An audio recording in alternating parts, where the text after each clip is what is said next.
You right, boys?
Here we go.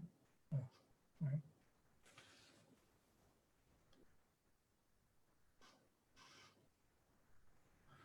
Yeah, Tommy, are you back mute there, mate?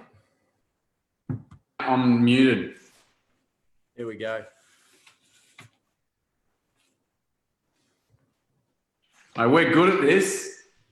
Yeah, look, this is professional stuff I 101. think we're live right now. Jay Leno's just tuned in. Was that Ellen? I think Ellen just tuned in. Here we go. Look, I've just been chatting to Oprah, so I think... Jay Leno's just tuned in. We're up. We're up and running. So, look, this is exciting time, boys. I can't hear anything. Okay. Pepper, can you hear something now?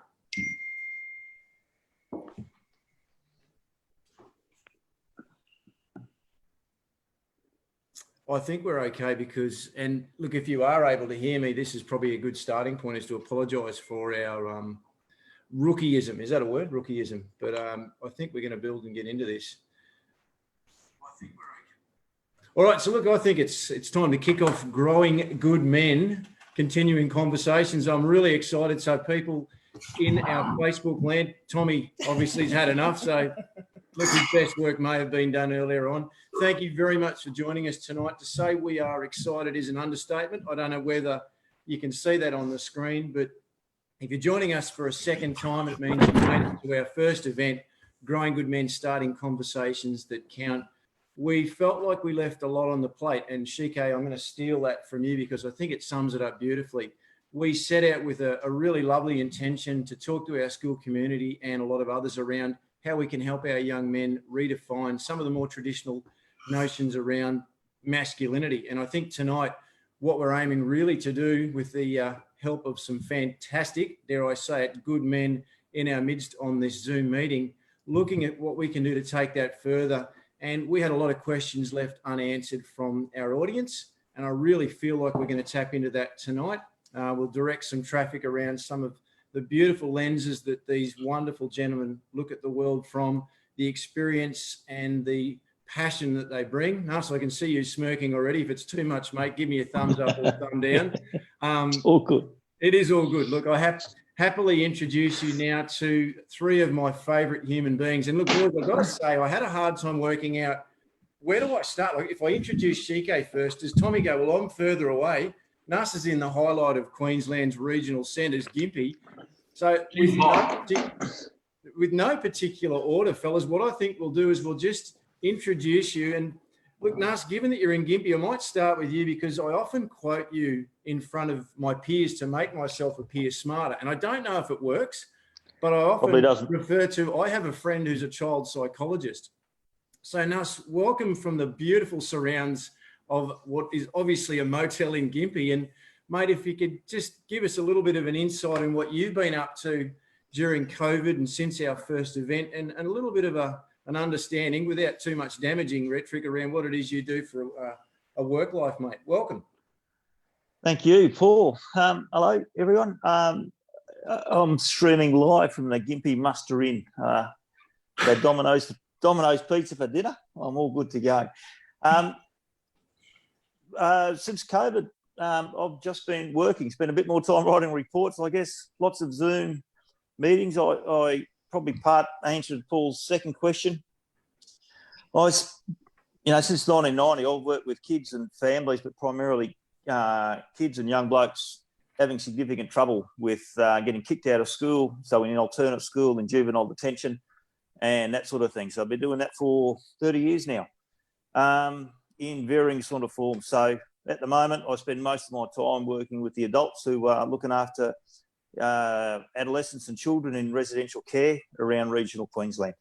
So normally that's a lot of trips, which is why I'm in Gympie, but no planes at the moment. So that's lots of Zoom. So I think it's less effective, so I don't get to spend time with young people, but it's better than doing nothing. So that's probably what I do. Risk assessments and try and work towards a solution. I guess the goal of a young person in child protection or anywhere really is to turn out a well-functioning adult. So we try and problem solve our way through with young people who've experienced really significant trauma in their lives so that they have a good and happy life into the future.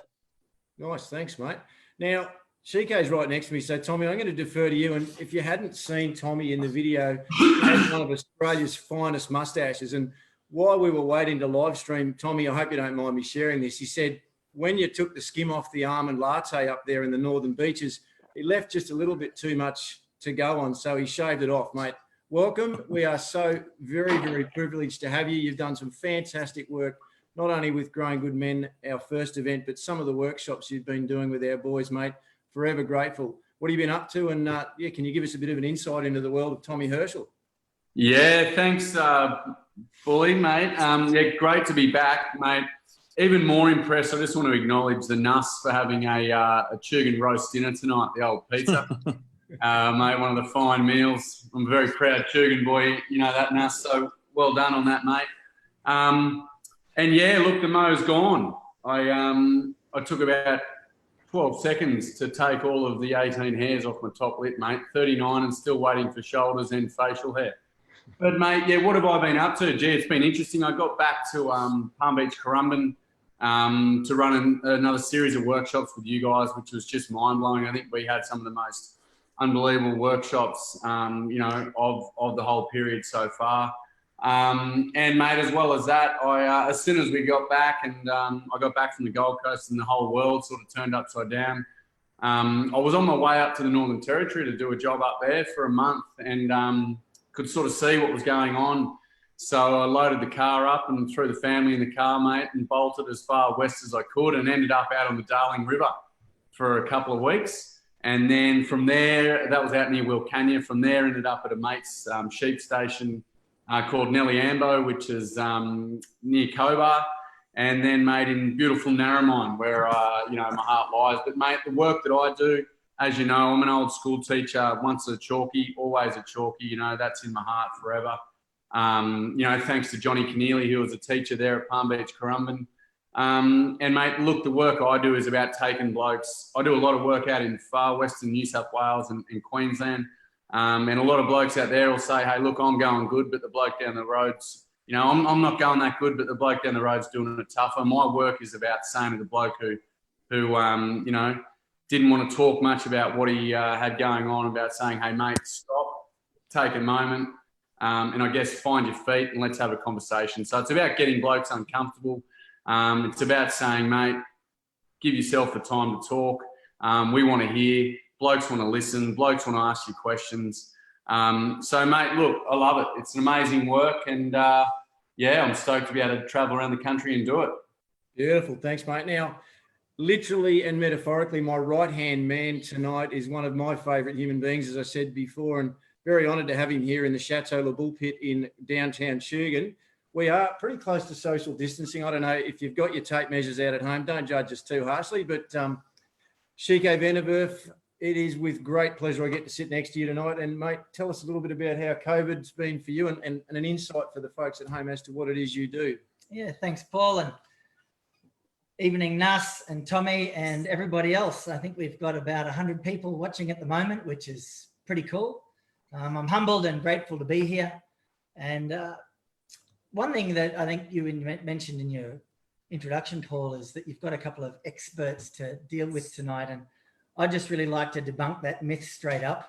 I don't think we're a panel of experts. I think we're some guys who have got some experience in the topic that we're talking about.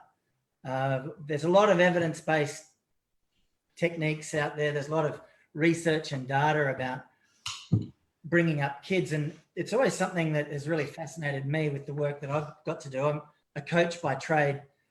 Started with strength and conditioning coach. I did my tickets in 1988. I don't know if Tommy was born back then. Maybe he was. I don't know. Yeah. But Expo 88. certainly seems like a long time ago, 1988. And from strength and conditioning and working with athletes, I get involved nowadays in coaching people, and I get involved in personal development as well as professional development. Not always in high performance. It's a lot more in growth most of the time. I do work face-to-face with people. Had a conversation today with a lady in Melbourne, for example. I get to work at Palm Beach Crumman High School. I've worked at the universities on the Gold Coast as well. Always in that area of maybe you could call it life skills and personal development. It's not because it's something that I'm an expert at. It's simply something that I'm quite passionate about. And one thing that I would like to mention straight off the bat is that my intention tonight, and I'm sure I speak for all of us here, is that for everybody out there listening, if there's one thing that you take away from tonight and you think, yeah, I can run with that. It doesn't matter who it comes from or where it was said. It might even be one of the references and resources we leave you with. But if there's one thing that you can take away and you think, yeah, this is usable. Now, I use that word deliberately, even though all the English teachers out there are cringing. Usable is not a real word. Useful is the word, but usable simply means that you're going to be able to use it. You feel where you are. And if you can feel that or think that or say that, I just want you to know that it's always easier said than done. Change is a little bit tough. It can be uncomfortable. And I'd really recommend us all to try and keep things as simple as we can tonight to sort of maybe help that process. Maybe tips and techniques, things that we didn't say last time, because it's to have your time tonight is we're really grateful for it. So Beautiful. Thanks, mate. Look, what I would like to do to start us off tonight, I think we talk about growing good men, and I feel like what we need to do is to look at some of the things, obviously, that challenge our young men. And one of the questions that I know we discussed about when we were looking at some planning for this event, and just in case you're wondering, there was some thought given that this is not purely organic as we run through this, was some of the challenges facing our young men today. And Tommy, I might start with you, mate, because I know this is something that we dip beautifully into in the workshops that you do. And again, for some of our boys at Palm Beach Crumman High School, what do you see in your lens as some of the challenges facing our young men? Mate, gee, look, it's such a huge question. And, you know, for young men, you know, one young man has a challenge and another young man has a totally different challenge. But I guess the greatest thing that I see in my work, and it's sort of like this drop-in moment where young men all realise that they've got emotions. They all realise that they share the same sort of emotions and the same issues. And there's this moment where they realise they're able to share on it. And that's when I guess this becomes normalised. So I think the biggest challenge for them is there's never really an opportunity for young men to sit and have a conversation that matters, I guess. You know, if they're the words that I'm going to use, you know, a conversation that sort of goes beyond, you know, how you going, mate? What are you up to? Look, there's so many factors that can maybe play to that, you know. Young blokes got so much stuff going on. You know, they're living in a busy world. They're playing video games these days and texting instead of having conversations. But, mate, look, I think the biggest thing that's holding them back is almost like this law that they're holding themselves to. And if you break that law, you know, like I think you're going to put up a slide. I'm not sure, mate. Yeah, I'll see if I can get your men's law up, mate. I'm going to have a crack at this. Yeah, you know, and they hold each other to that. You know, as young blokes, we're not allowed to cry. We're not allowed to tell each other how we're feeling. You know, we're not really meant to talk about love and how we feel about girls.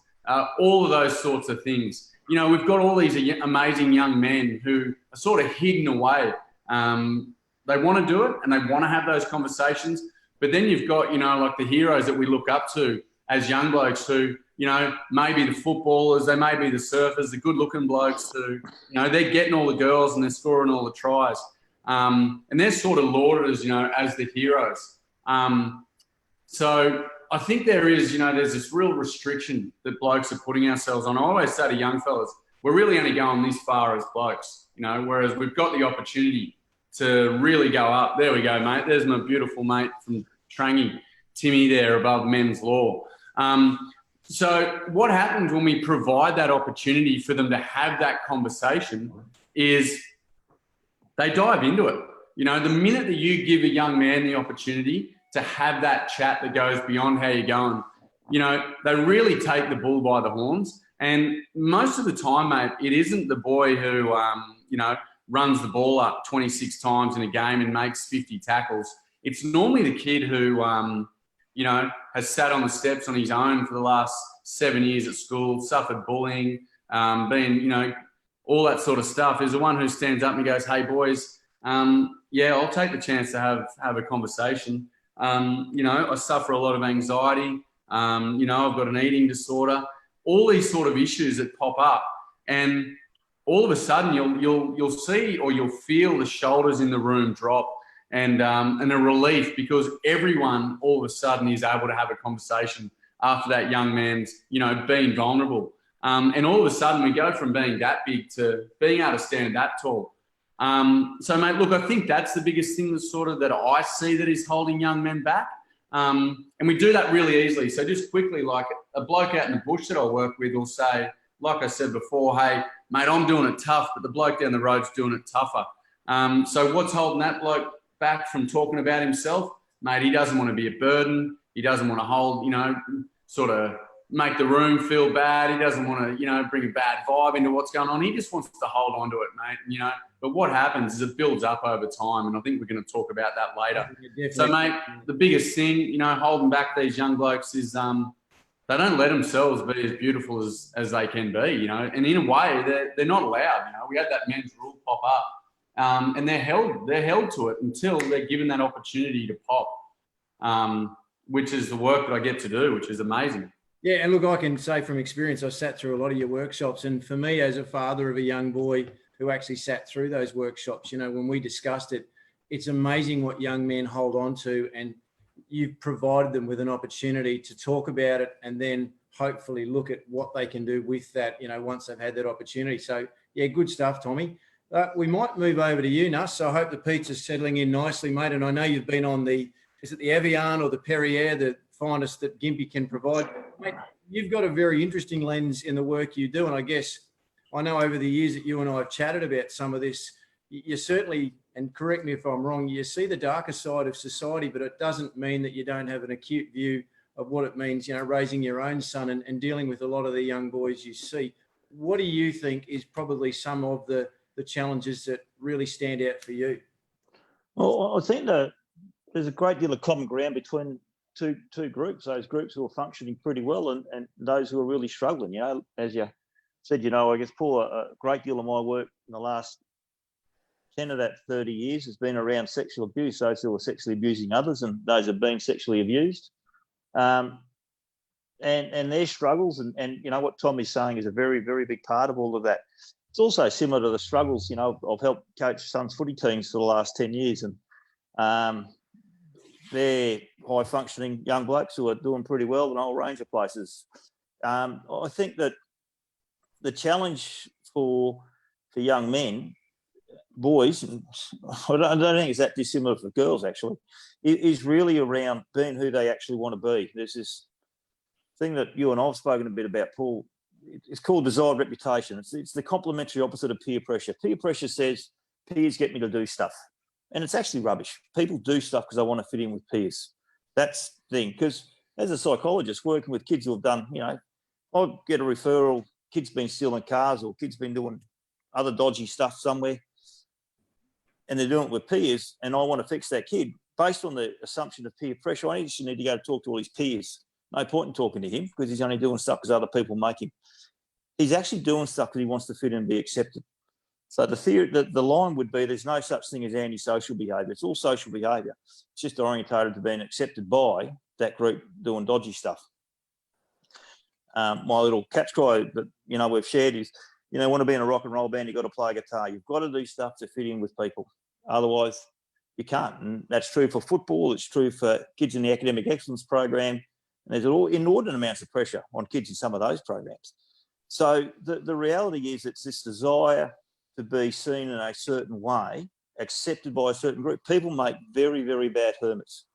People want to be accepted. There was a Buddhist nun, I don't know how long ago it was, I read this book. She spent 13 years or something living on a hill on her own to get in touch with herself, and then travel the world with an entourage of about 50 people telling people about it. She didn't want to be on her own. She did something that she could then share. You know, the reality of people are social creatures, not we're not lone wolves. So I think that people being comfortable with themselves and finding out how they can be accepted for who they are and who they want to be, which means being happy when they see themselves in the mirror. That's the most challenging bit, because we bombard them with fantasy role models that none of us would actually like to have Christmas lunch with, in terms of superheroes who are belting people and doing this and doing that and holier than thou and self-righteous. We don't want to hang out with people like that because they're too much hard work. We want to hang out with decent people who listen to us, and then we listen to them. Yep. And I don't think we do a great job of creating role models like that on the telly or in movies or wherever. And I think that's a big part of pressure for young men and for young women. Beauty. No, thanks, mate. Shike, what do you think? You know, you see life in a very interesting lens. And I'm only going to, I guess, reinforce Tommy and Nussie in their observations. You know, the challenge that I see really confronting youth, and particularly young men, is finding their voice, is finding their, you know, my word for it would be around authenticity. You know, who are they when they are living for themselves? Now, that's a pretty nondescript statement to make. It's simply, again, like Nussie said, it's the opposite of living for other people. And not only youth, it's a question for adults. And I would say, Nuss, that if you're feeling there's not a great deal of role models out there in media, and so it's simply because the adults haven't worked this out either. You know, what is it to live life with an inner compass, to know yourself well enough, to know yourself so that, because if you're not going to decide what you're going to do and why you're going to do it, somebody else will decide that for you. Someone will tell you what to say. Someone will tell you what to do, what to like. You know, the youth, I guess, is something that, and I'm suggesting we're approximately the same age, Paul, although I don't think I'm quite as old as you. But in our day, we didn't have something in our pocket that was a 24-hour link to everything.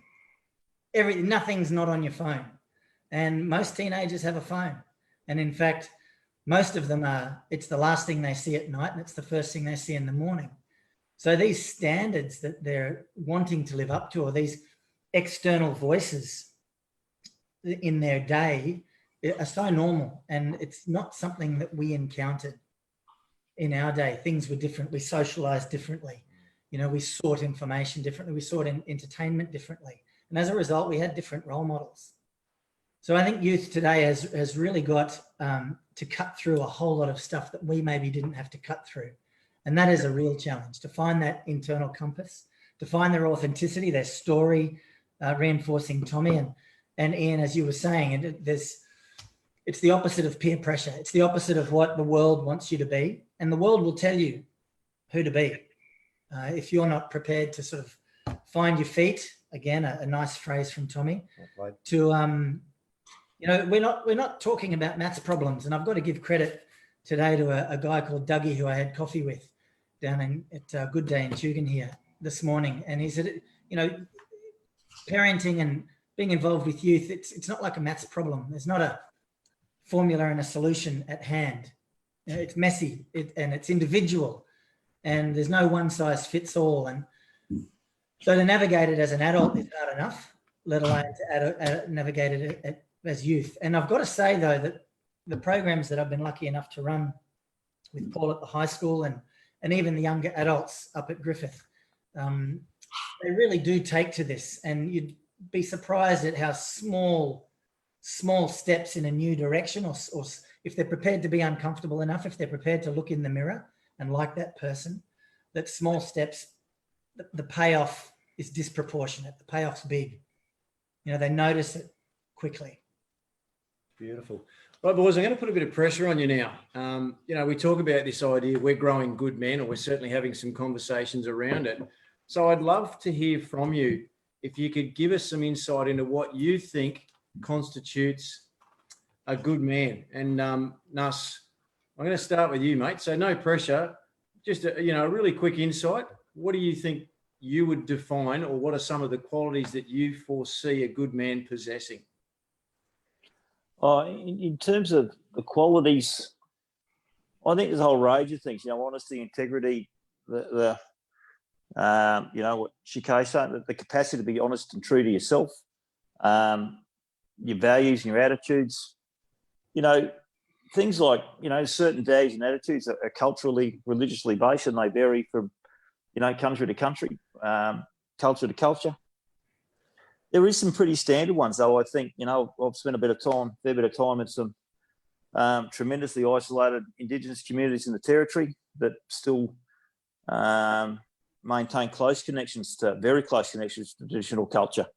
And there's a lot of things around being consistent and predictable. So, and that's that compass sort of model. So if I know who I am, it makes it a lot easier for other people to understand who I am. If I know who I am and I'm happy with who I see when I look in the mirror, then that's even better, because that allows me to be more consistent, more courageous in that as well. So I think there's a range of those values that we expect in our society, things like the determination, stickability, the capacity to be honest and acknowledge mistakes rather than get defensive and attacking someone else for those. The ability to control impulses, and that's a big one. I mean, none of us are I'm certainly not particularly good at that. I know some people who appear better than others at it. But I think that those underlying traits of integrity, honesty, the capacity to be honest with yourself and others, and then we go to those more specific ones. But the underlying feature of someone who's going to do well is someone who can do those things that meet our cultural norms. So we're a good part, an honest part of our society, and be happy with themselves and do that consistently for themselves. So, yeah, I don't have a great prescription for it. It's more a packaged outcome. Beautiful.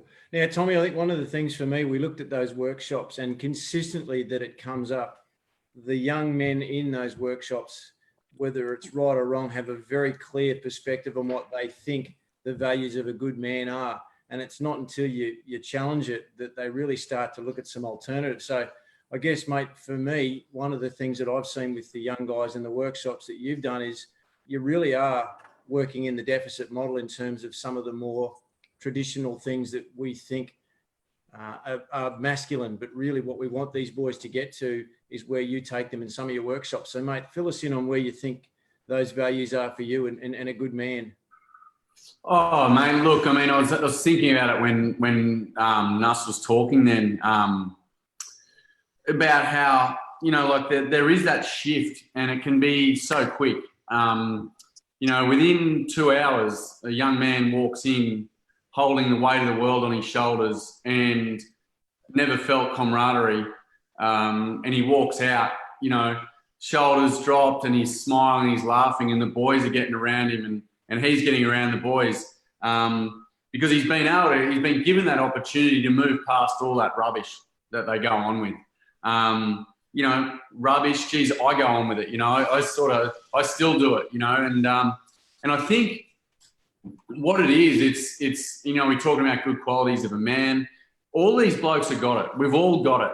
The number one thing I always say too is to the young fellas, remember, boys, perfection, it's like dinosaurs, mate. It doesn't exist, it's never, perfection's never going to happen for you. We got to realize that we're going to go from being blokes who, we have conversations that we shouldn't. We talk about things that we shouldn't. And that, that's what we do. But we've all got the ability to have these conversations that go beyond that. And the young men come into the workshop and, they're talking about all the things they go on about. The men's law is there and it's holding them. But the minute that they know it's okay to speak, they all jump into it. Now, if they don't all jump into it, some blokes will listen to it. And some blokes will engage with it different ways. You'll see them just nodding their head off to the side. You'll see them, turn their head a little bit to listen. You'll see them look at a bloke and give him, that wink across the room like, mate, you've just impressed me. So I'm a firm believer and it's all there. It's there for everyone, for every bloke. But it's about that seed. And Nuss said something awesome the other day about, he says some amazing things. And I'm not blowing wind in your sail, mate, but it's about they've got to want to be able to do it as well. As much as being given that opportunity, they've got to want to be able to do it. But one of the great things that a bloke can do for another bloke is open up and be vulnerable. And the minute that they do that, the other person feels that they can do it. So I feel I can jump in. When I talk about and I think about the qualities of a good man and a lot of the work that I've built and where it comes from, as a young man called Bastian Mardrell, who passed away 8 years ago from cancer. And, a lot of my workshops are built around how Bas would operate. Bastian was a young boy who, I invited him out in the middle of Campbelltown Stadium, be on the big screen at halftime of the Tigers and the Broncos game. And he looked at me and he goes, why would I want to do that, mate? I would rather stay in here with you blokes. He wasn't swayed. He didn't want to be seen. He just wanted to roll along. And I remember looking at him and going, wow, like at the time I was an ego driven. I was obsessed. I wanted to be seen. I was lacking so many things, which I still am in many areas. And I saw in this young kid who was 16 and I was, what was I, 31. I want to be like that boy. I want to be honest. I want to be open. I want to be real. I want to be Tommy Herschel. But in a way I couldn't because I was still battling a lot of my things, mate. And so just quickly, like what I see as a great man, I'm really lucky. I've spoken to the boys, every young man that I speak to them about a fella called Neil Pringle, who oozes everything that I see, quality of a man. And that is someone who's able to come up to you and say, mate, how you going? Someone who's able to say after 2 schooners, mate, how you actually going? Because you don't look like you're going that good. And he's the sort of bloke who's able to say, mate, I'm not going that good. Or, mate, yesterday I made a huge mistake and I got upset at Mary and, I've apologised to her or I need to go home and apologise to her. I look at a man like him and I feel like I can be vulnerable. I can be honest. I can be open. I don't have to go on with the rubbish that I went on with for, near on 18 years. It was really... the minute that I was able to be open, be honest, be vulnerable, mate, that was the minute that I relaxed and I changed as a bloke. I'm sure a lot of people would say, hey, Tommy's a lot easier to be around or he's a better bloke. Some might go, mate, the bloke's a mug. He's still a mug, always has been. And that's okay. And that's the other thing, being able to say that, I'm not always going to be popular with blokes, but I've got to be good with me. I've got to be able to look in the mirror like Nuss says and be happy with the bloke who's, cleaning his teeth there. So, mate, yeah, look, I think the qualities of a bloke, be open, be vulnerable, but, mate, just be real. If you're a Chugan boy, mate, and you're proud of it, be proud of it. If you're from Currumbin, you're from wherever, just own your stuff. Yeah. So, mate, yeah, that's I guess, my beliefs. Plenty of passion there, mate. Always appreciate it. CK, how about you, mate? Good men. Good men, and I'm only going to reinforce what these two legends have already said. I think sometimes it's interesting to look at the flip side, like what would you consider a bad man to be or to look like? And Nussie mentioned impulse control, a Neanderthal boozer, someone who's monosyllabic in their responses, someone who's emotionally repressed or emotionally immature. And then the aggressive behaviour, the violent behaviour. I was listening to a lady who runs a refuge here on the Gold Coast recently, and 17 women have died at the hands of their partner this year, up to the month of May. That's abhorrent. That's way too many. Mm. And one is too many. So I think that abusive side of a man that is unable to either manage his impulses or at least express his emotions effectively is that sort of hallmark that we all really shy away from. And it's a tough place to be, particularly if you're a fella who's got a tendency and you're listening to this now, and I can imagine how uncomfortable you'll feel when you self-reflect in that behavior. The opportunity, I guess, to reinforce the boys here talking about this guy who knows, he's relaxed with who he is. He's authentic, he gives and receives love freely. He's got a strength of character, whether it's integrity, whether it's the ability to apologize.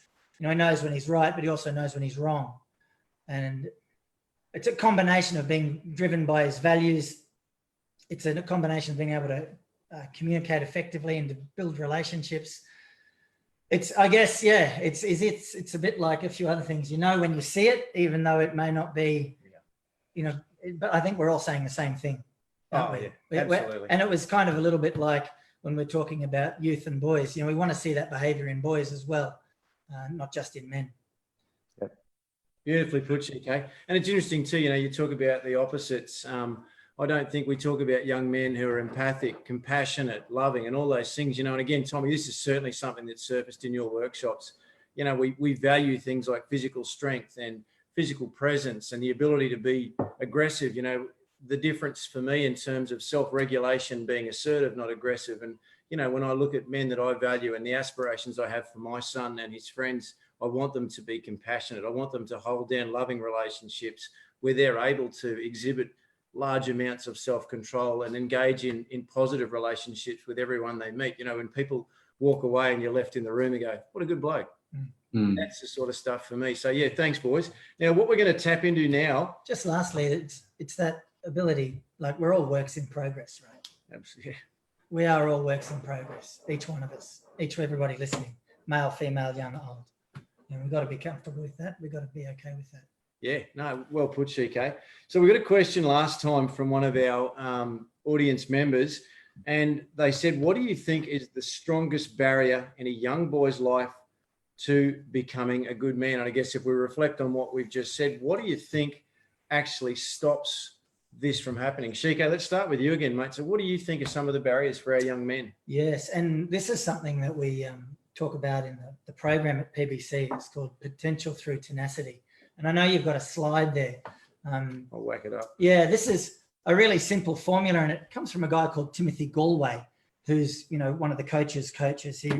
He wrote a series of books around the inner game, which is a lot to do with mental conditioning and mental capacity. Now, when you get to see it, you'll see PX equals P minus I. And to understand Galway's formula, you look at performance excellence equals potential less inhibition. But so don't focus for the moment on performance excellence. At the moment, we're talking about what could inhibit, the development of a good man. So we're not really with PX is around maybe authenticity. If we can go to the next one. There we go. Authenticity equals potential less inhibition. So we've all got it in us to be the man or the person that we want to be, that we aspire to be, and that we see, that opportunity for ourselves. We've got the potential to do that if we take away the inhibitions. Now, to be quite frank, a lot of the inhibitions you can't do anything about. Some of them are external, some of them are internal.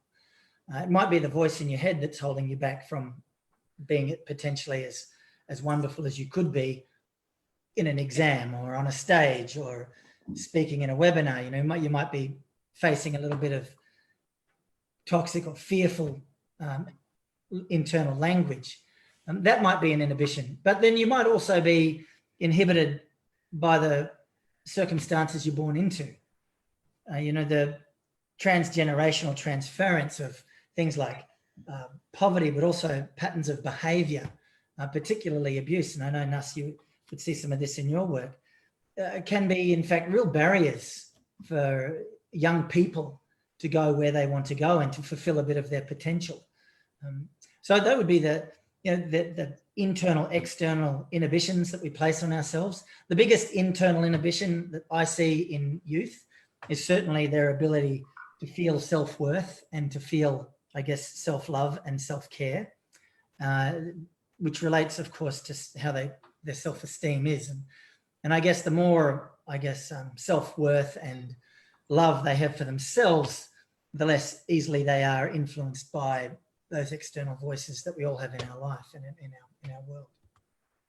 All right, beautifully put. I love that model too, Shike. I know it's something that when we have our young people in the program, it just resonates, and you can see there's this little moment they go, the potential's there. These are the things holding me back, and it opens up a lovely channel. Nas, I'm going to forward over to you, mate. What about barriers from you? You know, you obviously see some pretty ordinary results where barriers have been put in place. What do you think for your average run-of-the-mill young man is going to be some of the barriers? There's probably two things in there. You know, like one of the things my world has taught me that I work in a lot is that most people actually turn into pretty good men. You know, like I think that's the important thing to recognise. You know, and I think, and that's I really like that model Kay just had up then, because we're talking about then developing potential as opposed to that black and white, are you good or not? You know, so it's how good do you want to be? And that Maslow bloke had that thing about self-actualization, which showed a fairly insightful bloke for a professor of psychiatry or psychology or whatever he was. So I think there's some really powerful strengths in there. And so in my mind, the answer to the question is around moving through shades of grey as opposed to, you know, black or white. And so, and I guess it's in part similar to the answer that we had before in terms of when we focus on solutions, how do we find the solution to what that barrier might be? Because the barrier, you know, some of the barriers are, you know, a kid horribly abused in a orphanage or a school or a detention centre. That becomes a pretty significant barrier that then turns into substance abuse. They use opiates to numb pain and amphetamines or methamphetamine to get going so they can actually do something during the day. That becomes a barrier. Then that dependency on that drug becomes a barrier. It actually all stems back to the first thing that happened to them is the underlying barrier.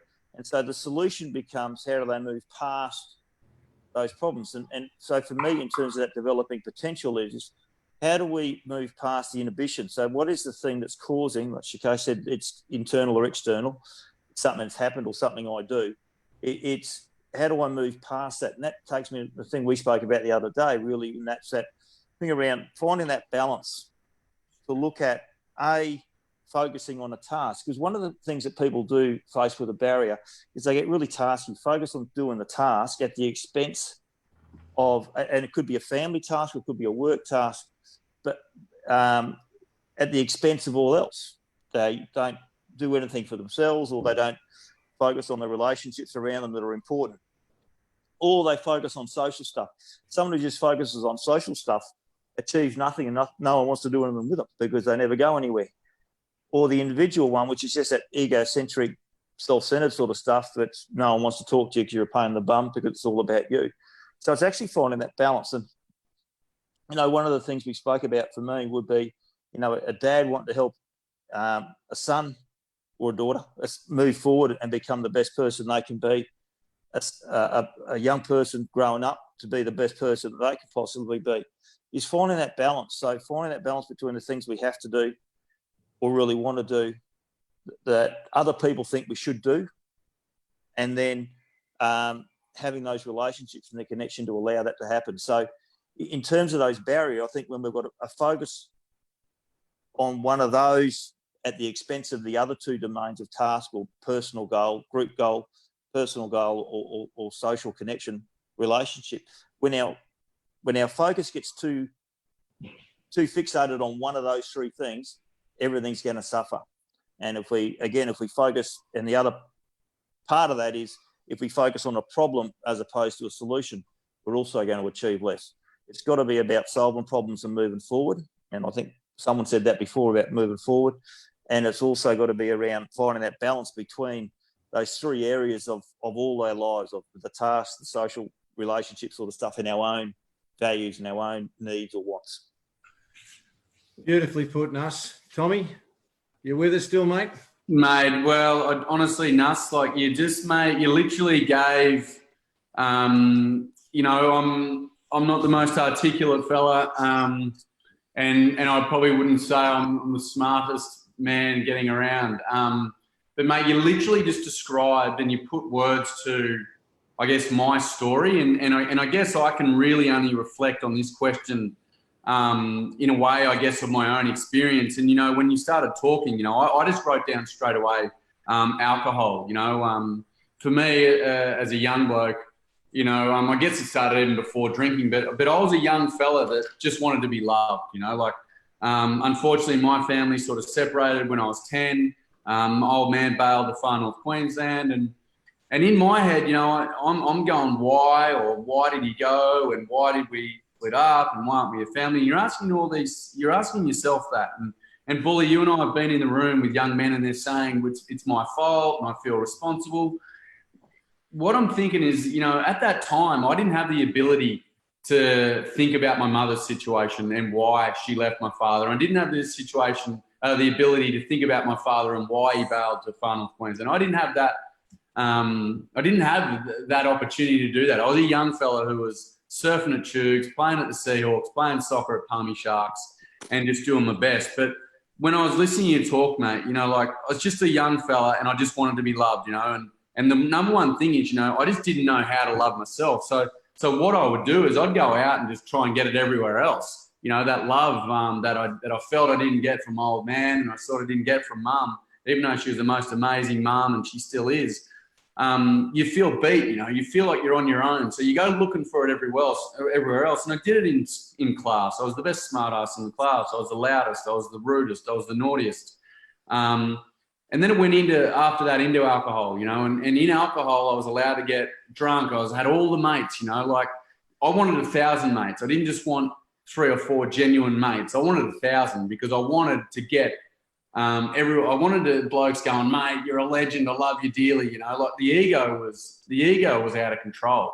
So for me, I guess it was that moment of where I discovered, and again, it's, you know, it's another Bing moment, another Neil Pringle moment of, and I get emotional, you know, talking about it. And I do this every day. I travel around doing this, and it's that moment where Bing actually, or my mate Craig, my best mate Craig, or Dingo Reynolds looks at me and goes, Tommy, mate, I'm going to love you no matter what, brother. Like, I just love you, mate. I don't need you to go out, play the mug, and be entertaining us all by being stupid and drunk. I want to sit with you and be real, and I want to hear you talk, mate. I want to see you, like. But for so long, I didn't know that because I was getting the laughs while I was out. And I'll never forget the one thing I remember after, you know, like I had 9 months of not drinking. The first occasion I went to, the first party I ever went to after, and I'm sitting there drinking mineral water with my wife and one of her friends. And she'd never experienced that, you know, before. I was normally up the end of the veranda with the boys, being the loudest, telling the jokes, telling tall stories, and just trying to fill this hole that I had. And all the boys just stood away from me, stayed away. They didn't come near me. And it was like I was covered in spiders, mate, you know, because I was breaking one of those men's rules, you know. I wasn't drinking, I wasn't on it. But then the one thing that I discovered was, hey, to go into that rehab place and to do that program and to say, you know what, boys, I'm not having a beer, was for me that I was owning my problem. I was owning my issue. It wasn't my dad's anymore. It wasn't my dad in far north Queensland, and it wasn't my mum's problem. It was mine, and I was the only one that had control of that, and I could do something about it. So, you know, I guess I discovered for me that my biggest barrier was the fact that I was blaming everyone else for my stuff, and I wasn't grown up enough to go, you know what, Tommy, geez, dude, you don't need everyone else to love you. If you love yourself, mate, you'll be as happy as a pig in. But, you know, as a young bloke, you don't have that. So you go out and you do these destructive behaviours, and you ruin relationships, and you lose friends. And, you know, I remember sitting in London with a girl who could quite possibly be watching this tonight, Rebecca. And again, you know, it's an emotional moment. But we're sitting in London in a pub and we're having a conversation. This is a girl who I gave heaps of grief to at school. And she looked at me and she goes, Jesus, Tommy, I think you've grown up. And I was like, whoa, maybe I've grown up. This is cool. I like this. And I'm owning my stuff and I'm realizing I don't have to do all the rubbish. I can just be Tommy from Chugan and just be happy with that. So, my greatest work, mate, in life is, my relationship with my old man and being able to have the ability to go, it's not dad. He's got his stuff. It's me. And I'm a better bloke when I don't shift it to him. I'm a better bloke when I own it and I go, Tommy, time to, rub the hands together and get a bit dirty and own this stuff. So, yeah, hopefully that explained it. I'm not sure. Just when Nuss talks, I sort of think, I wish that he was one of the dudes, one of the psychologists that Mum used to drop me off at as a young bloke, because I'd love that image of the barrier, like I used to see it, mate. That barrier, I could see it. I wasn't allowed to get over there, over there that was a place you just didn't go until you grow up. So, yeah. No, thank you. I think there's a bit of a thread flying through there. And Shiko, you certainly touched on it with this idea of authenticity. And I know, Tommy, in some of the sessions we spoke to our young, wonderful PBC gentlemen, we asked them, did you feel like every day you put on a mask? And again, they say, absolutely, they don't feel like they can be who they want to be, or who they know they want to be. What a gift and unfortunately what a barrier that these young men feel like they need to come into school, or they go to their sporting clubs, or they go home to whatever their environment is, and they wear a mask and they can't be authentic and they can't be the person that not only they want to be, but they know they need to be. So I guess what I'm hearing from all of you is, we need to allow opportunities for our young men to drop those masks, whether it's being vulnerable, having conversations, undivided attention, love, whatever it is that helps to break down that barrier where these kids feel, or these young men feel like they need to be something else and they can't be who they really want to be. So, boys, one of the things that we certainly picked up from last time, we had a lot of parents, particularly mothers, asking questions around the influences in their young men's lives. So I want to touch on a little bit of the idea of male influence as one of the largest contributing factors. And Nuss, I know you and I talk about predicting behaviour based around peer groups. So Ian, you started a chat the other day talking about this idea of circle of influence and circle of concern. Now, remembering for the lay people, and you've got three of them on the screen with you at the moment, I think if we can keep that in a simplistic term, to me, it resonated because it made absolute sense for me as a father to go, well, what is it that I actually am worried about, but what is it that I can actually influence? So, mate, can I ask you just to touch on a little bit around that circle of influence versus the circle of concern from a parent lens? It's for anyone, pretty smart gentleman. He's passed away now, Stephen Covey, wrote a book a long time ago, 7 Habits of Highly Effective People. Shiko knows it better than I do. He had a model in there that spoke about we spend a great deal of time worrying about things that we can't actually do anything about. We also have some things that we can actually do something about. And a great big example of this is Ian Kinnan with what ended up being Clean Up the World Day. He was a yachty. He sailed around the world, saw rubbish all over the oceans, came back to his yacht club and organised a working bee with a barbecue and, well, my guess a couple of drinks afterwards, cleaning up their little section of Sydney Harbour. Other yacht clubs saw that and went, let's have a Clean Up Sydney Harbour Day the following year. Sydney councils got onto that, went, let's have a Clean Up Sydney Day, went to Clean Up New South Wales, went up to Clean Up Australia, to Clean Up the World Day. So by focusing on what he could influence, his little small part of the world, he actually started to deal with what he was concerned about. And I think that's the critical thing around when we're trying to find role models for young blokes growing up. We can't control what anyone's going to do in the long term. You can't contain anyone forever. What you can do is influence their behaviour. You do that by how you behave, by who you introduce them to, and by bringing people into their lives who they can respect, the role model, the mentor, that sort of thing. So we move towards the areas that fill us with concern about our young men growing up.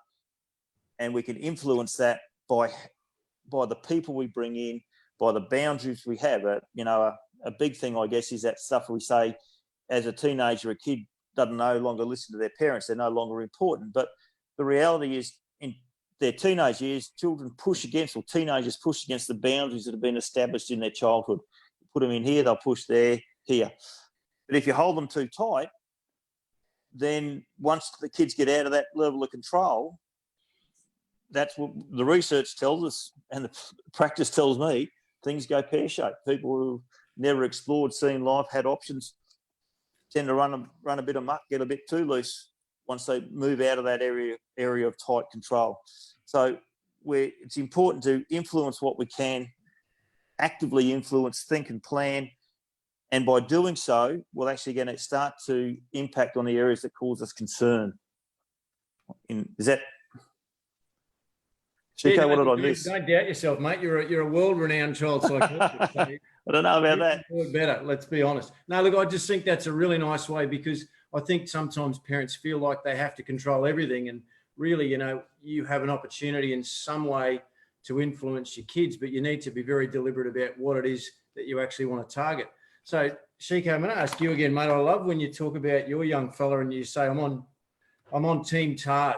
And I have no doubt your bloke walked away pretty much every day going, I actually believe that. So for you, in terms of your parenting style and how you look at influencing your son, where do you see this sort of model going for you? Did you accidentally do it well? No, I love the circle of concern and the circle of influence from Covey, and at PBC we teach, life is 100% and it'll throw things at you can't do anything about. You're 50% of that mix, and if you are able to give as much time and energy into your 50% so that it becomes your 100%, you're really focusing on those things that you can influence. To back up Nuss, my parenting style, well, a bit like Tommy, I haven't lived with my dad since I was 10. That was a bit of a different circumstance, I guess. And to be fair, my parenting style was probably influenced by people other than my father. I was kind of lucky to be with some strong male role models around, and they always treated me quite equally, I thought. For those who know my background, I'm not going to bore you with it now, but I grew up on an ashram, which was sort of like a big school of yoga, and there were a couple of hundred people, swamis they were called, wore orange, shaved their head.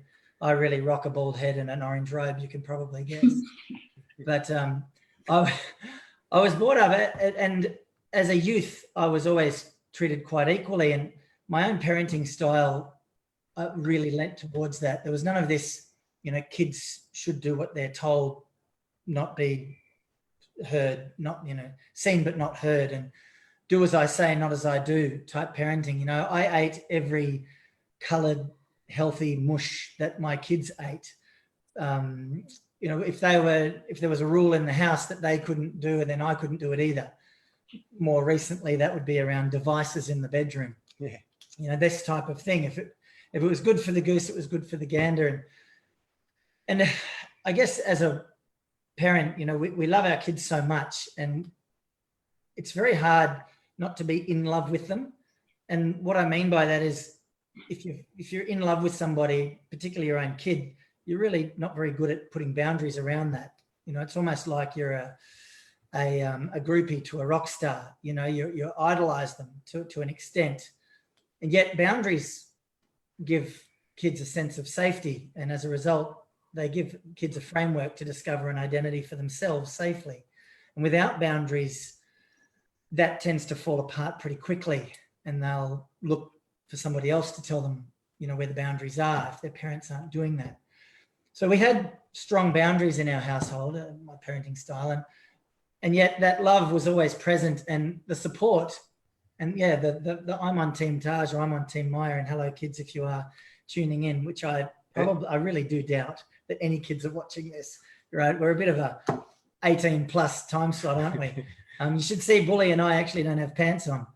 But the point of that is that we've got to find a balance between loving our children and yet having that ability to provide tough love, to provide a framework that's safe for them to work in, and for them to always know that you're on their team, that your support is not dependent on them pleasing you or searching, to please you, to validate themselves.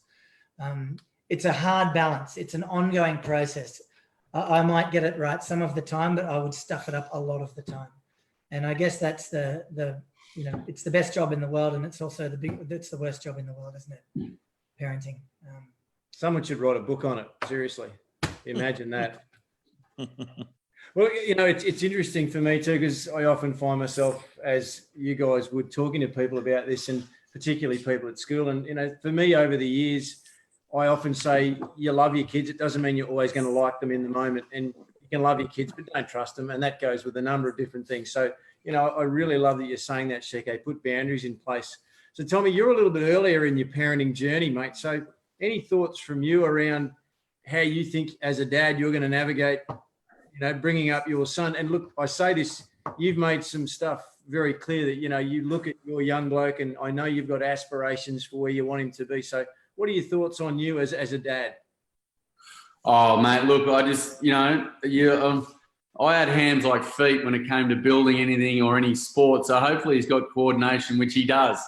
He's been blessed with all these skills, yet the little tacker doesn't really want to take him by the horns. And a good mate of mine always says to me, mate, he's 7 years old. Cool your jets. But, mate, look, a big one for me, and I'm sure my wife's probably watching, and, it is a struggle. Hey, I'll be honest. There's days when, as Johnny Williamson used to say, there's days that you wish the world would stop because you're, you're just scratching your head, and you've got to be honest on that. I guess for me, one of the biggest things, and I'll put it back onto my weaknesses, and one of them for me is that codependency, that I used to get out of the alcohol and having 1,000 mates and being the clown in class and at the pub. I almost do that with him as well. And my little girl, Betty, I'm really lucky that my little girl, Betty, is just an amazing young woman. And so is Alf, and I'm probably hard on him, and if he is watching, he'd probably go, Dad, you are, mate. And I think a lot of that can be my old man sort of coming through me too, how my dad was when I did see him, and all those behaviours that I picked up from him. But I think the number one thing that I try and do is I try and take stock of that myself, and work out what's going on. So, like, to explain the codependency thing, there'll be some days, mate, when I'll go in and kiss him goodnight and tuck him into bed 35 times, because I'll get into bed and I'll go, geez, did I make the most of that occasion? Did I read him a book? Did I tell him an adventure story? Geez, I didn't. So I'll run back in there and he's half going to sleep and Betty's half going, and I'll wake them up and I go, I love you guys, I'm so proud of you. And they're going, Dad, like, cool your jets, bro. Relax. We know you. So for me, I guess with my parenting, and I'm thinking about this circle of concern and circle of influence. For me, it's about stepping back and taking that note on about,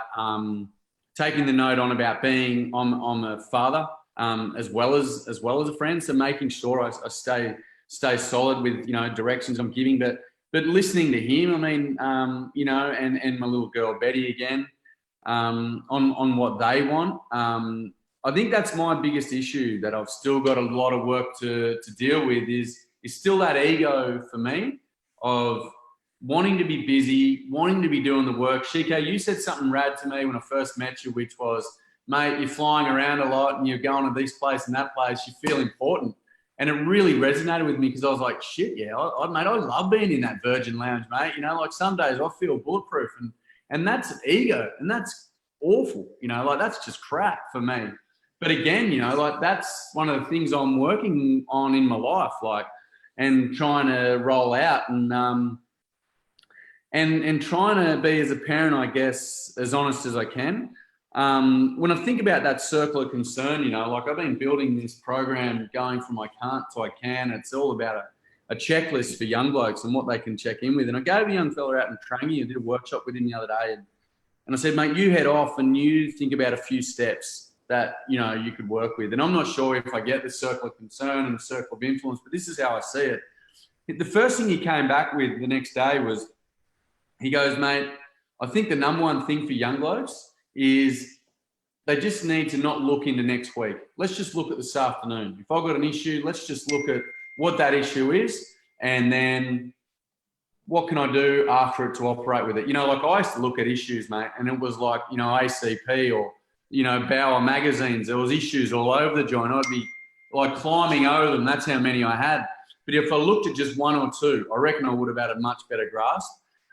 When you think about circle of influence, to finish up, you know, the greatest influence I had in my life was blokes who have cut through my rubbish. And that's Johnny Keneally, you know, Crackers Keneally, who's a woodwork teacher there at school. You know, like we used to ride him every day in woodwork, and we'd take the mickey, oh, Johnny, and we'd take the mickey out of him. And one day he came up to me 5 minutes before the end of class in grade 10, and he goes, hey, mate, anyone ever told you got a really solid voice? Like, you could work in radio one day. And I was like, what? You're meant to be a teacher. Like, you're not meant to have any interest in me. He goes, no, I reckon you could do it. And that day, I sort of, for the first time, had this bloke who called me a bit on the stuff, and he showed some interest in me, and he gave me this seed of like, wow, someone's concerned for me, someone likes me, someone can see that I'm just being an absolute mug just for the enjoyment of these people in this class. I like this guy. And another guy, you know, Timmy Baker, who was on the panel with us at the school. When I was 18, mate, my mates were out in Surfers Paradise. I'd be with Timmy out in the valley, and we'd be playing music and sitting around and having conversations like this. So I guess, but in a way, I wasn't allowed to broadcast those relationships with guys like Timmy or Johnny Keneally or Miss Wise. You know, she was an amazing woman.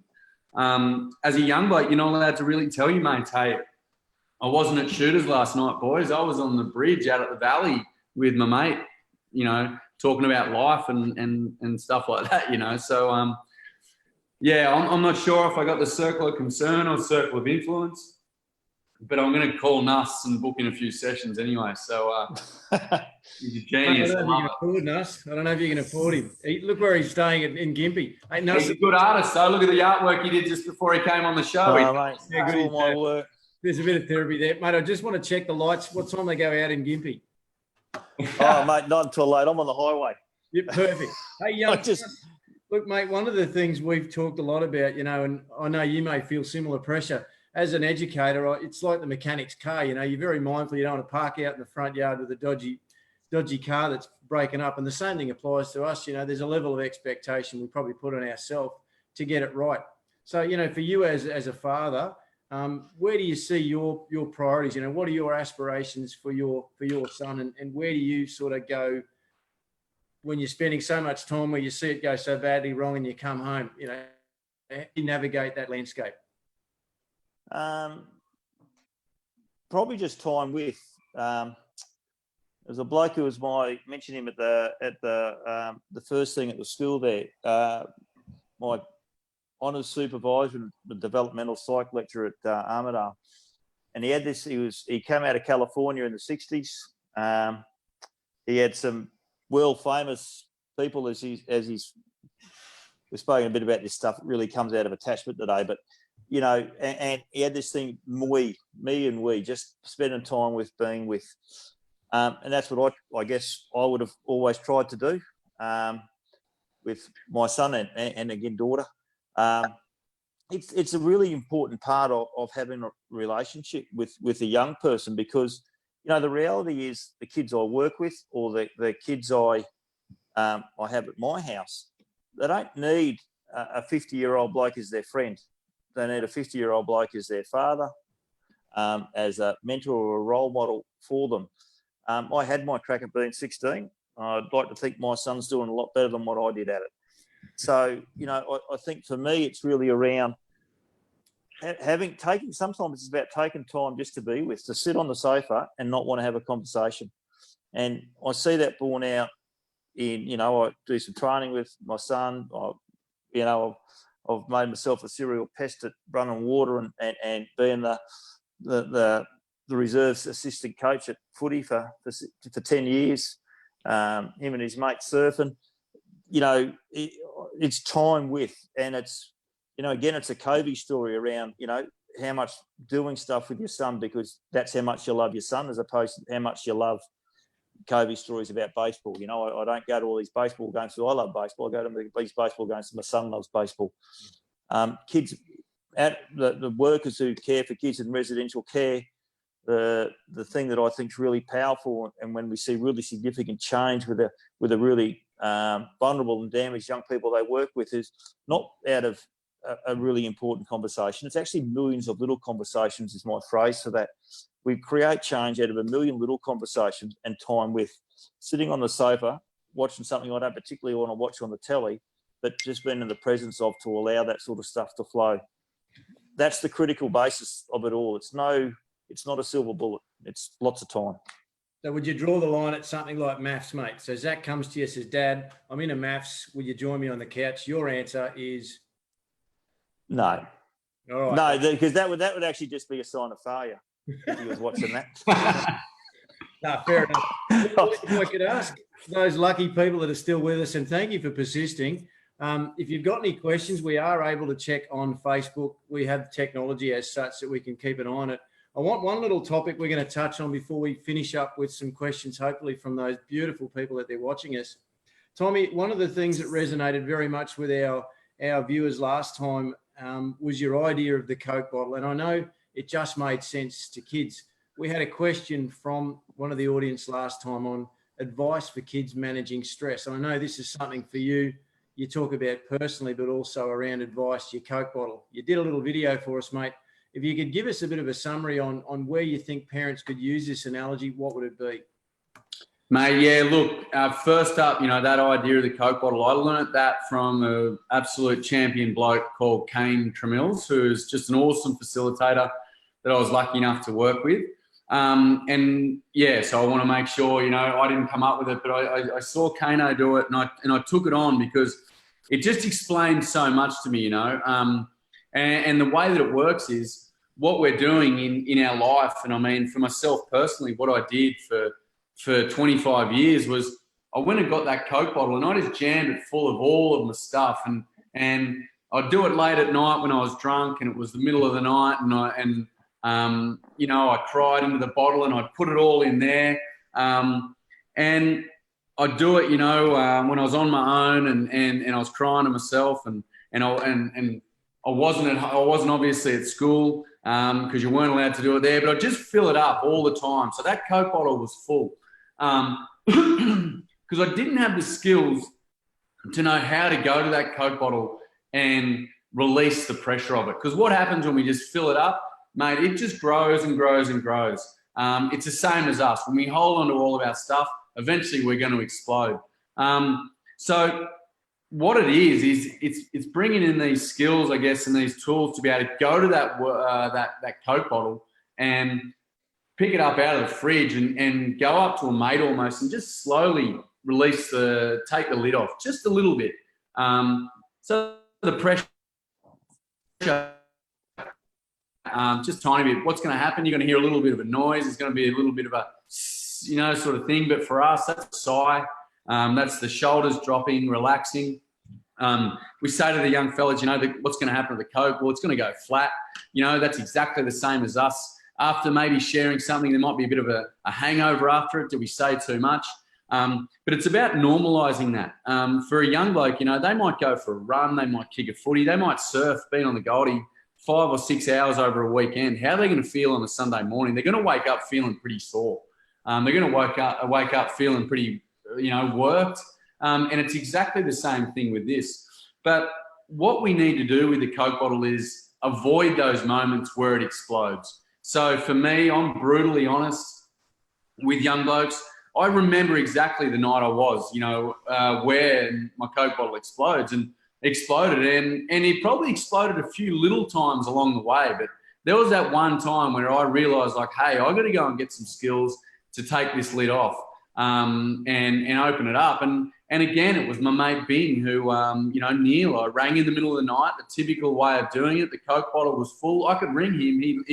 He wanted to listen. And eventually he said, mate, I've had enough. Like, I'm over this. This is crazy. I went home. There was a couple of guys that they were drinking, and I picked up a bowl of red wine, sculled it top to bottom, and my Coke bottle exploded, and I threw it across the room. And for the next 6 to 7 hours, you know, I pretty much did my best on wiping the house out, and my little girl woke up in tears, and my little boy was crying, and it was that moment for me of like, hey, like that exploded, and it can't happen anymore. And my wife, being the amazing woman she is, she said, hey, I can't live like that anymore. Like, I don't want to do that anymore. That's not going to work for me. So I was forced to work out how to, you know, take the pressure out of that bottle. And for me, it was going to that rehab place the next morning. You know, I stood out the front of that gate with my little red dog, and I looked at the dog, and I looked at the gate, and I looked at the dog, and I walked in. The first lady that I saw, I said, hey, I need help. I've got this issue going on. And she said, you need to do a phone interview. And I said, I'm not going anywhere. And this other lady ran out and grabbed me, and she said, your mother-in-law's actually called. We want to hear your story. We want to talk to you. Boom, straight away, I was able to tell that story, and I fell into a heap. But from there, you know, it went into going to men's groups. It went into seeing more counsellors and just having these honest conversations. So what I did was I sort of realised, you know, there is this maintenance plan. So for me, when that Coke bottle starts to get full, hey, and don't worry, it still every now and again explodes, nowhere near the way it did.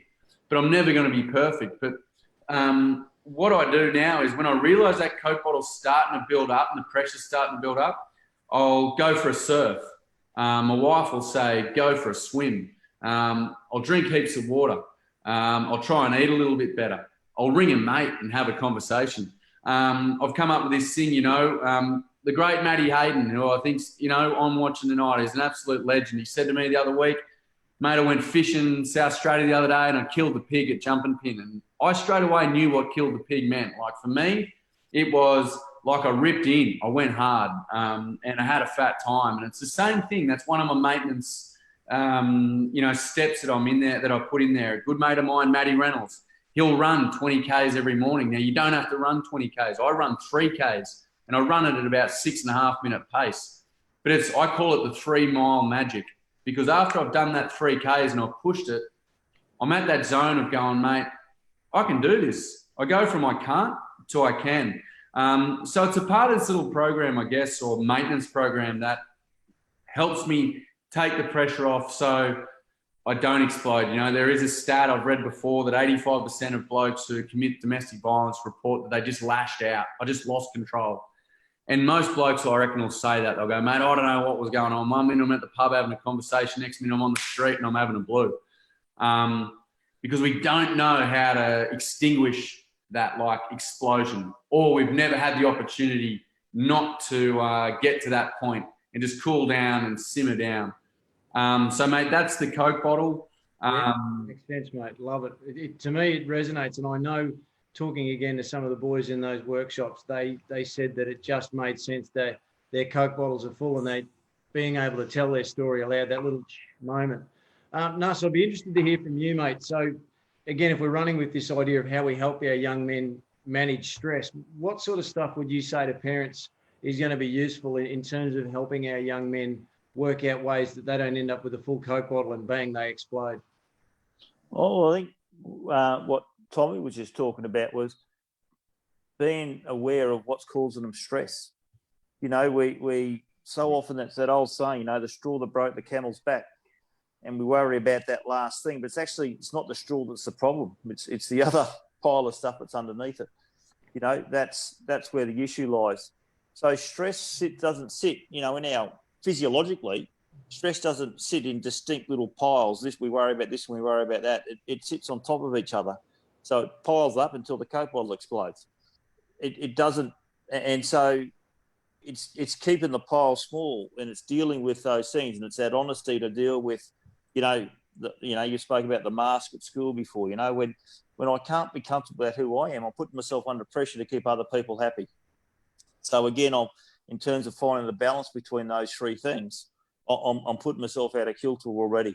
Or if I'm tremendously focused on what it is I think I have to do, or I desperately want to be seen to be doing, at the expense of how I feel, what's important to me, or or in terms of maintaining good relationships. I'm running around acting like what my, the television perception of a tough guy who can punch people really well is, which I don't think is a tough guy, by the way,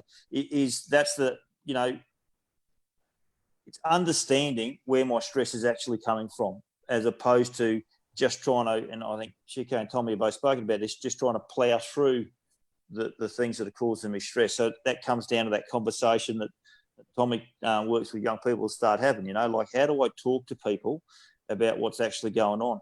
Because sometimes just saying that really, it's getting up my nose or whatever it might be, can be enough. It's also focusing on solutions. We talk about the difference between emotional focused coping and solution focused coping. Emotional focused coping is, kids do self-harm, kids change eating patterns, kids get on the drink or on other drug stuff. They get violent. So do adults, by the way, not just kids. As opposed to going, what's the problem? How can I actually make this better? Our solution, and Shiko talks a lot about mindfulness. My version of mindfulness is 3 simple steps: slow down, which is fine, breathe. So do your deep, slow breathing and find some space. Be nice. So say nice things to yourself and others. So thank you to people rather than tell them to go away in no uncertain terms. Also say nice things to yourself. People under pressure they look at themselves in the mirror and go, you're a dickhead. You can't do anything. You're hopeless. You're dumb. You're whatever, all those anxious, stress kind of responses. Saying nice things to yourself actually helps you do something better. And the third one is make things better, not worse. So when my response to a stressor creates another stressor, then I'm adding to my pile, which is more likely to make the Coke bottle explode. So I guess personal insight, and being willing to talk to other people. And again, that's where that just taking time to be with your kid becomes so important. Not just having 5-minute slots, or not only talking to them at dinner when you're trying to, argue over who's packing the dishwasher. When you can actually spend some time in a car, going somewhere, doing something, where we're not seeking information. We're just being a part of that relationship. The million little conversation doesn't happen in 5 minutes. The million little conversations becomes a habit, happens over time. And I think that's a good response to dealing with stress. Yeah, thanks, mate. I love that. And Chico, I know one of the things we spend a lot of time in our Potential Through Tenacity program is talking to kids around options they've got to manage their stress. And it's always interesting for me when you ask kids for feedback on what their preferred models are. So, mate, what are your thoughts again around young men and how they cope with stress? Following on from both the boys, it's pretty individual, and breathing needs to be a part of that. I made a absolutely fantastic video for PBC promoting tonight that has a breathing technique on it, much like Nuss has just said. What are the odds? What are the odds? Pause, breathe, choose, and I will direct anyone interested in using that. But like also Nussie said, some stresses in your life will be chronic. They happen regularly. Some stresses in your life will be acute. They come out of the blue. You don't see them coming. The Coke bottle always takes the hit. You'll always try and push something down rather than deal with it, because dealing with it's uncomfortable. Dealing with it, puts you in a place of vulnerability. I'd like to direct and pick up where Nussie left off. So I'll direct you to the video on this Palm Beach Crumman State School video platform if you want to explore a breathing technique there. But I'll want to extend what Nuss was talking about with relationships and conversations. And as a parent, so most people think conversation is a two-way street, right? I'm sure I'm not the only person. I know you talked about maths before, and we're not going to talk about reality TV because someone will mention My Kitchen Rules and Paul will get it's all downhill from really there. embarrassed. Yeah. But Dancing with the Stars, right? We've all seen it. These celebrities pair up with a professional dancer. Now, the celebrity's got 2 left feet. They're a complete nuffer on the dance floor. However, when they're led by somebody who dances really well, they look fantastic. They're amazing. And I really believe that at some point, if you're going to, as a parent, say, I want to be better at doing this, you've got to start with communication. And it doesn't matter if you're dealing with a kid who's 5 or 15. It's those small conversations that do count. And if you can park, we talked a bit about ego before, Tommy. If you can park your ego as a parent, you can sort of disarm a lot of that. And how was your day? Good. How was yours? Good. And that's that's the afternoon conversation between a parent and their child. But you can be better than that. You can be more inquisitive. You can be more curious. You can learn not to default to judgment as a parent and talk about things that are really quite unimportant rather than always trying to solution or fix your child. I want to just refer, if any parents are out there sort of going, okay, where's a good reference for this? The guy's name's Eric Byrne, and Nuss, I'm sure you're familiar with transactional analysis. Now, it might seem a little bit psychology 101, but when we communicate, there are kind of 3 styles as a parent, as an adult, and as a child. And it's interesting that if you are a critical parent, you'll get a response from an adaptive child. Now think of that if you're a parent that's trying to disarm or talk about stress with your teenager, or trying to even just find out what they're going through.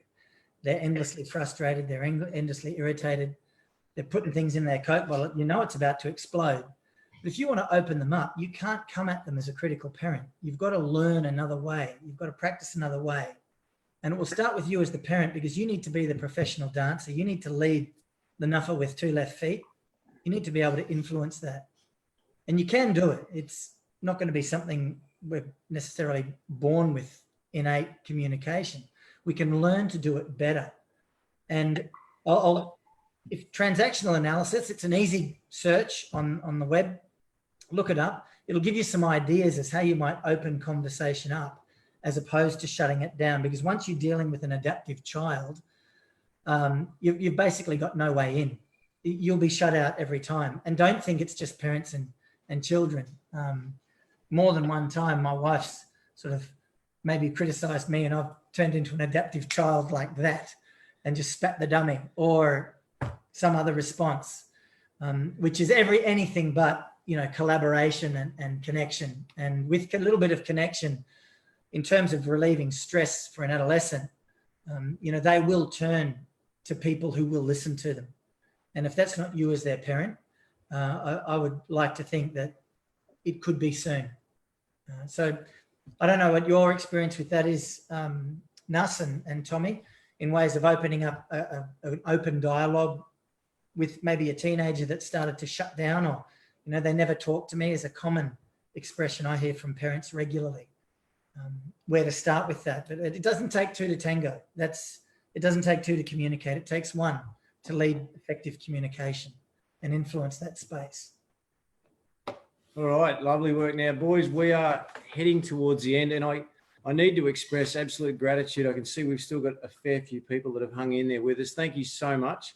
We're going to give each one of these fine young men, and I use the word young, a chance to wrap up. Boys, I want you just to think of what it is you'd like to say before we go. Thank you for your time, Tommy, Shike, Nuss. I know there's so many things you could be doing in Gympie, mate. I appreciate the level of you giving that up and giving us your time, Tommy. I don't know how many lattes. The Ned Kelly statue up there, Gympie? Ned Kelly statue? Yeah, absolutely. Yeah. And a forestry, it's good, mate. I'll be busy tomorrow. Well, they said you still can't get gold in Gympie, mate. They're absolutely wrong. I've got no idea. No idea. So, look, we would love to continue these conversations, and we'll be putting some opportunities for parents to further engage with some topics. There'll be lots of stuff that we want to share. We've got a YouTube channel now. Obviously, watch social media and look for further possible digital events. Boys, thank you for your time. Just to sum up, Tommy, anything you'd like to leave our wonderful viewers with? Mate, gosh, I mean, again, I can't speak like the great Sheik and Nussie with this got so much knowledge. I guess I'm constantly, living, as I'm sure the boys are too, but I feel that the greatest thing that I'm able to do is probably reflect on where I'm at and the work that I'm doing, not only in schools, but, on my own personal stuff, like I'm lucky at the moment to be doing workshops with schools across New South Wales and heading up to Queensland as soon as Anastasia lets me jump over the Tweed there to work in some schools.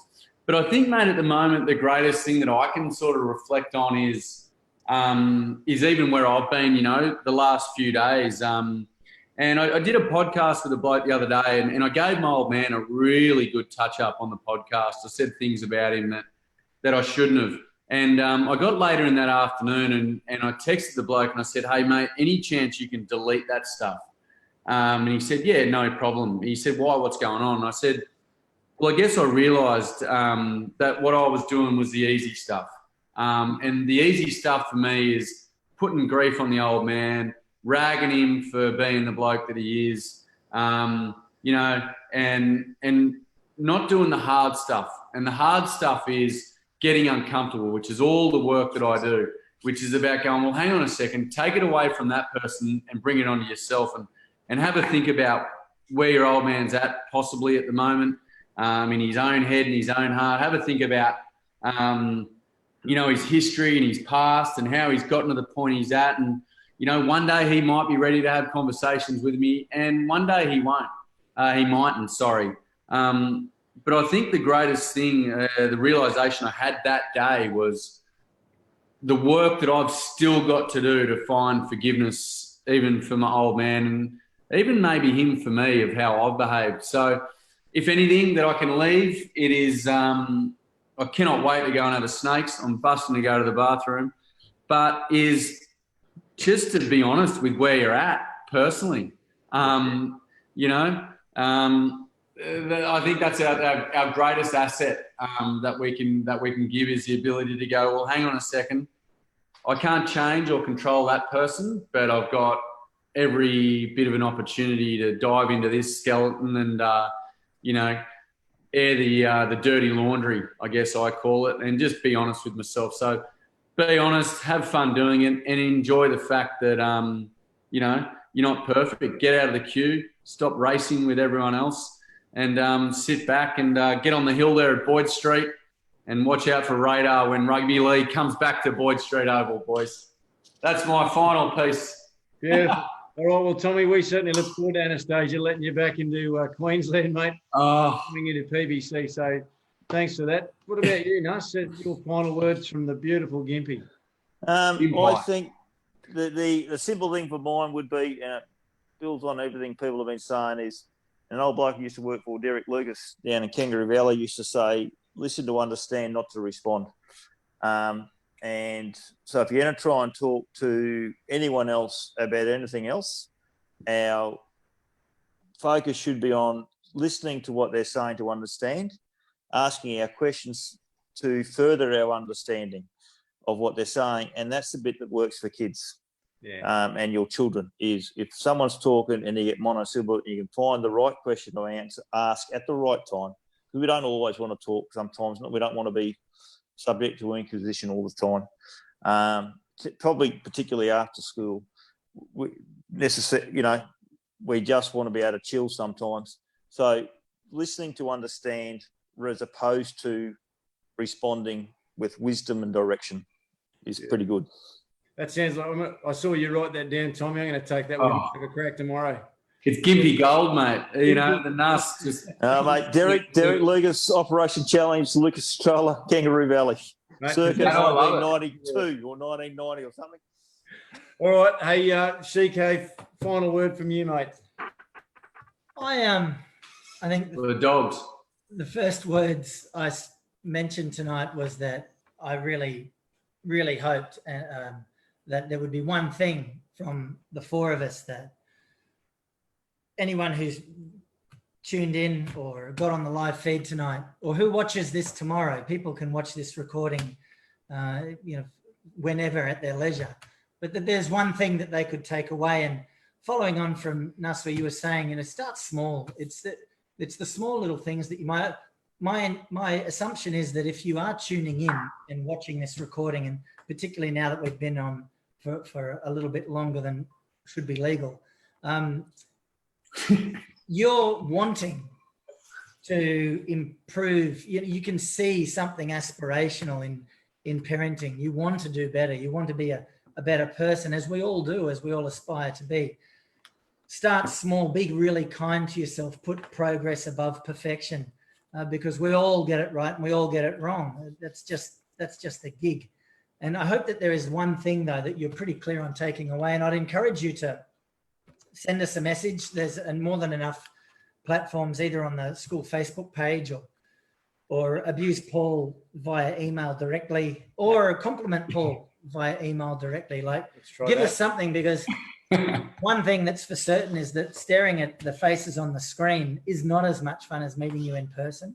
Nah. And we thrive on your feedback, and we get it regularly. We really do. And that's just beautiful. So yeah, be kind to yourselves and to your kids, you know, be kind, and take one thing from tonight, make it usable. Beautiful. Well, Growing Good Men, it is a work in progress, much like our four faces on this screen. I cannot thank those people that have stayed in and watched this enough. We are eternally grateful, and my gratitude again to these great men who've joined me tonight. Look forward to continuing our conversations, boys, and thank you very much for your contributions. They are far, they are wide, and I know that it's pretty unlikely that someone couldn't take something from what you guys contributed. So thanks again, and a particular thanks to everyone who watched tonight, and we'll catch you again soon. You Thank you. go Yeah. Seahawks. Thanks, guys.